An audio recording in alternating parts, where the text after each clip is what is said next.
Students, this is Dr. Nisha Pal, Assistant Professor, Department of Sociology, हर्ष विद्या मंदिर PG college Raisi Haridwar. जैसा कि हम सभी जानते हैं कि हम इस कोरोना महामारी से गुजर रहे हैं, तो सभी की ऑनलाइन क्लासेस चल रही हैं। तो इसी सब चीज़ों को ध्यान में रखते हुए गवर्नमेंट ने फाइनल सेमेस्टर के लिए मल्टीपल चॉइस क्वेश्चन के आधार पर पेपर्स का पैटर्न तैयार किया है। तो उन्हीं सब चीज़ों को ध्यान में रखते हुए अब हम आपको जो पढ़ाएंगे वो कोशिश ये रहेगी कि मल्टीपल चॉइस क्वेश्चन पढ़ाएं ताकि आपके लिए पेपर में हेल्पफुल रहें। ओके, तो MA 4 सेमेस्टर की जब हम बात करते हैं उसमें आपका जो फर्स्ट पेपर है मॉडर्न सोशोलॉजिकल थियोरीज, आधुनिक समाजशास्त्रीय सिद्धांत। तो उसकी जो फर्स्ट यूनिट है उसमें संघर्ष की बात की गई है और उस फर्स्ट यूनिट में जो संघर्ष के थिंकर्स हैं वो मर्टन है, राल्फ डेरेनडॉर्फ है एंड लिवाइस ए कोजर हैं। ओके, तो आज हम जो पढ़ेंगे वो हम पढ़ेंगे राल्फ डेरेनडॉर्फ के बारे में।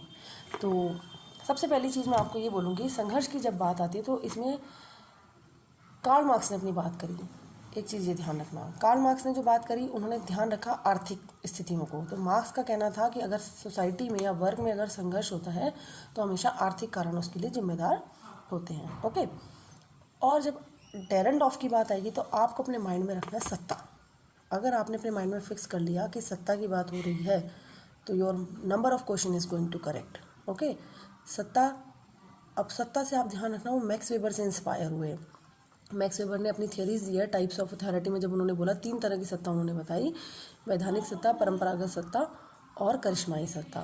तो वहीं से राल्फ डेरेनडॉर्फ, एक क्वेश्चन आपका ये भी बन जाता है कि डेरेनडॉर्फ जो थे वो किससे इंस्पायर हुए, तो आप लिखोगे वो मैक्स वेबर से इंस्पायर हुए। अच्छा, कार्ल मार्क्स ने जो खारिज किया वो हीगल को खारिज किया, क्योंकि हीगल का कहना था पहले विचार आए और बाद में पदार्थ आए। लेकिन मार्क्स ने कहा नहीं, विचार बाद में आए पहले पदार्थ आया। सपोज मिट्टी आई पहले और हमने मिट्टी को देखा तब हमारे दिमाग में विचार आया कि इसके बर्तन बनाए जाएं।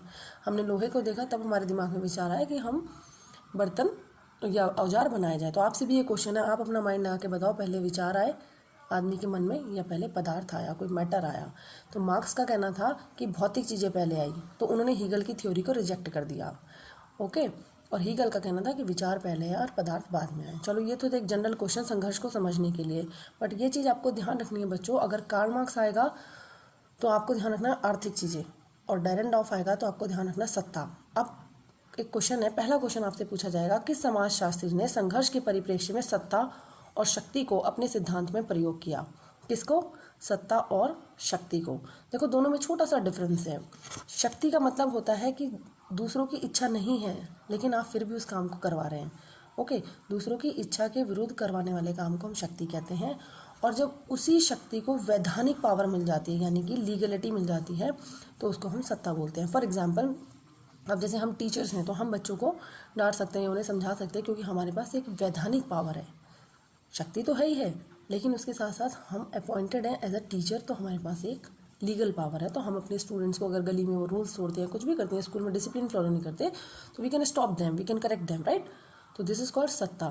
तो आप सिंपल से वर्ड्स में अगर मैं आपसे पूछूं कि शक्ति और सत्ता में क्या डिफरेंस है, तो आप ये बोलोगे मैम कि शक्ति को जब वैधानिक रूप मिल जाता है तो उसे हम सत्ता बोलते हैं। जैसे पुलिस वाले हैं, जज वाले हैं, इन सब के पास क्या अथॉरिटी, सत्ता। ओके, तो अब क्वेश्चन ये है कि समाजशास्त्री ने संघर्ष के परिप्रेक्ष्य में सत्ता और शक्ति को अपने सिद्धांत में प्रयोग किया। तो मैंने स्टार्टिंग में आपको हिंट दी थी, राल्फ डेरेनडॉर्फ सत्ता, तो इसका आंसर क्या हो जाएगा? डेरेनडॉर्फ ने कहा, ठीक है। क्योंकि अब नेक्स्ट क्वेश्चन है आपका, बाध्यता मूलक प्रारूप में डेरेनडॉर्फ ने किसकी बात की है? बाध्यता मूलक को समझिए सबसे पहले। बाध्यता मूलक फोर्सफुल, जहाँ पर आप क्या कर रहे हैं, कहीं व्यक्ति की इच्छा नहीं है लेकिन आप उसको बाध्य कर रहे हैं उस कार्य को करने के लिए। तो बाध्यता मूलक प्रारूप में डेरेनडॉर्फ ने किसकी बात की है? उन्होंने बात की है, उत्तर है इसका संघर्ष, यानी जहाँ पर भी बाध्यता होगी वहाँ पे संघर्ष की स्थिति उत्पन्न होगी। ये बात आप भी समझते हैं। अगर आपके पेरेंट्स या टीचर्स आपको ज़रूरत से ज़्यादा बाध्य करते हैं किसी कार्य को करने के लिए जो आपके फेवर में नहीं है या आप उसमें इंटरेस्टेड नहीं हो, तो वहाँ पे कौन सी स्थिति उत्पन्न होगी बच्चों? संघर्ष की। तो इसका आंसर क्या हुआ? संघर्ष। नेक्स्ट क्वेश्चन है, डेरेनडॉर्फ के अनुसार शासक वर्ग क्या चाहता है? 2 वर्ग होते हैं, एक शासक वर्ग होता है जो ऊपर बैठा है, एक शासित वर्ग होता है जो नीचे बैठा है, ठीक है। तो शासक वर्ग से हमारा तात्पर्य है जैसे राजा हो गए, मंत्री हो गए, हमारे है ना डोमिनेटिंग क्लास हो गई। तो क्वेश्चन ये है कि शासक वर्ग क्या चाहता है? तो इसका आंसर होगा, शासक वर्ग किसी भी तरीके का परिवर्तन नहीं चाहता, वो चाहता है यथा स्थिति बनी रहे, ठीक है, जो कुर्सी पे बैठा है वो तो यही चाहेगा ना कि मैं कुर्सी पे बैठा रहूँ, मेरी सत्ता ना जाए। ठीक है, तो ये इसका आंसर होगा कि यथास्थिति बनी रहे, because they don't want change actually, है ना। कोई भी नहीं चाहेगा, सबको कुर्सी प्यारी होती है। नेक्स्ट क्वेश्चन है, मार्क्स की तरह केवल आर्थिक संबंध ही संघर्ष का कारण नहीं है, यह किसने कहा? सिंपल है, डेरेंडॉफ ने कहा। डेरेंडॉफ ने कहा जरूरी नहीं है कि आर्थिक रीजन ही संघर्ष का कारण हो, संघर्ष का कारण सत्ता भी हो सकती है। ठीक है, नेक्स्ट क्वेश्चन है, वर्ग संघर्ष प्रत्येक जगह पाए जाने वाला तत्व है, किसने कहा? वर्ग संघर्ष प्रत्येक जगह पाए जाने वाला तत्व है, ये किसने कहा? इसका आंसर है डेरेंडॉफ ने कहा। बच्चों यहाँ पे बहुत सारे बच्चे आंसर गलत करके आते हैं, कंफ्यूज हो जाते हैं।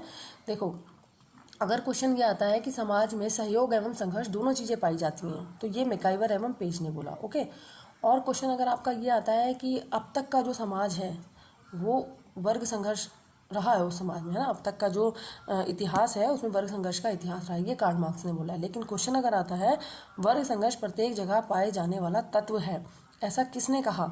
तो ये किसने कहा? डेरेंडॉफ ने कहा। नेक्स्ट क्वेश्चन है, सत्ता हर सामाजिक संगठन में विद्यमान है, फिर से सत्ता आ गई, तो डेरेंडॉफ का ही आंसर क्या हुआ? डेरेंडॉफ ने बोला कि हर सामाजिक संगठन में सत्ता जो है विद्यमान है, आपको मिलेगी ही मिलेगी। Now come to the next question, Dahrendorf ने संघर्ष के परिप्रेक्ष्य में सत्ता और शक्ति की बात किस समाजशास्त्री से प्रभावित होकर की? मैंने शुरू में भी आपको हिंट दी थी, वो मैक्स वेबर से प्रभावित हुए थे। ठीक है, तो आंसर होगा max weber. Now the next question है, संघर्ष जितना गहरा होगा व हिंसात्मक होगा, परिवर्तन उतनी ही तीव्रता से होगा, ऐसा कौन से थिंकर ने कहा? क्वेश्चन क्या है, संघर्ष जितना अधिक गहरा होगा या हिंसात्मक होगा, परिवर्तन उतनी तीव्रता से होगा, तो इसका आंसर है डेरेंडॉफ ने बोला। ठीक है बच्चों, एक सिंपल सा लॉजिक भी, अगर आप खुद भी देखो अपने घर में, अगर आप अपनी बात नॉर्मल तरीके से रखते हो तो कोई नहीं सुनता या नहीं मानता, लेकिन उसी बात को अगर आप दबाव के साथ या हिंसात्मक तरीके से रखते हो तो पेरेंट्स जो है जल्दी मान जाते हैं। गली में अगर किसी भी तरीके की आप हिंसा को देखते हो तो सरकार हमारी बातें जल्दी मान लेती है। क्यों? अगर वो देखती है कि संघर्ष की स्थिति ज़्यादा हिंसात्मक होती है तो सरकार मजबूर हो जाती है आपकी बात मानने के लिए। Now come to the next question number 9, सामाजिक समूहों में जितनी कम गतिशीलता होगी, संघर्ष की संभावना उतनी तीव्र होगी, किसने कहा? इसका आंसर भी क्या है? डेरेंडॉफ है, हम डेरेंडॉफ पढ़ रहे हैं तो आंसर होगा डेरेंडॉफ। लेकिन आप इस क्वेश्चन को समझ लिए, हम क्या बोल रहे हैं कि अगर सामाजिक समूह में किसी भी प्रकार की गतिशीलता नहीं होती तो क्या संघर्ष होगा या नहीं होगा? आप खुद सोचिए, आप एक क्लर्क की पोस्ट पर लगे और आपका जीवन भर प्रमोशन नहीं हुआ, आपका रिटायरमेंट भी एज अ क्लर्क हो गया, तो क्या संघर्ष की स्थिति नहीं होगी? होगी ना, क्योंकि हर व्यक्ति प्रमोशन चाहता है। ठीक है, अगर किसी व्यक्ति की सैलरी 10,000 रुपीज़ ही है और वो 10,000 पे रिटायरमेंट होता है तो क्या उसको फ्रस्ट्रेशन नहीं होगी, गुस्सा नहीं आएगा? तो एवरीबडी वांट्स अ मोबिलिटी, है ना, हर व्यक्ति चाहता है कि गतिशीलता हो, उसका प्रमोशन हो, उसकी चीज़ों में चेंज हो। तो अगर गतिशीलता कम होगी तो संघर्ष बढ़ेगा या घटेगा? संघर्ष बढ़ेगा, तो इसीलिए गतिशीलता होनी चाहिए, ऐसा किसने कहा? डेरेंडॉफ ने कहा। नेक्स्ट क्वेश्चन है, डेरेंडॉफ ने किस समाजशास्त्री की आलोचना की? ये सिंपल सा आंसर है, मैंने पहले ही बताया, उन्होंने कार्ल मार्क्स की आलोचना करी। नेक्स्ट क्वेश्चन है, अब कुछ बुक्स के नाम है बच्चों, इनको देख लीजिए। Class and class conflict in industrial society, इस पुस्तक के लेखक कौन है? 1959 में ये बुक लिखी, इस पुस्तक के लेखक है राल्फ डेरेंडॉफ। ठीक है, फिर से देखिए, इंडस्ट्रियल सोसाइटी में जो जितनी भी हमारे औद्योगिक समाज है उसमें क्लास कॉन्फ्लिक्ट की बात किसने की? राल्फ डेरेंडॉफ ने की। नेक्स्ट क्वेश्चन है, कॉन्फ्लिक्ट आफ्टर क्लास, है ना, जब वर्ग बन जाएंगे उसके बाद संघर्ष की स्थिति उत्पन्न होगी, ये बुक भी राल्फ डेरेंडॉफ ने लिखी। Society and democracy in Germany, Ralf Dahrendorf. Essay in the theory of society, Ralf Dahrendorf. Next question है, लास्ट क्वेश्चन है, वर्ग संघर्ष के संस्थाकरण की अवधारणा किसने की?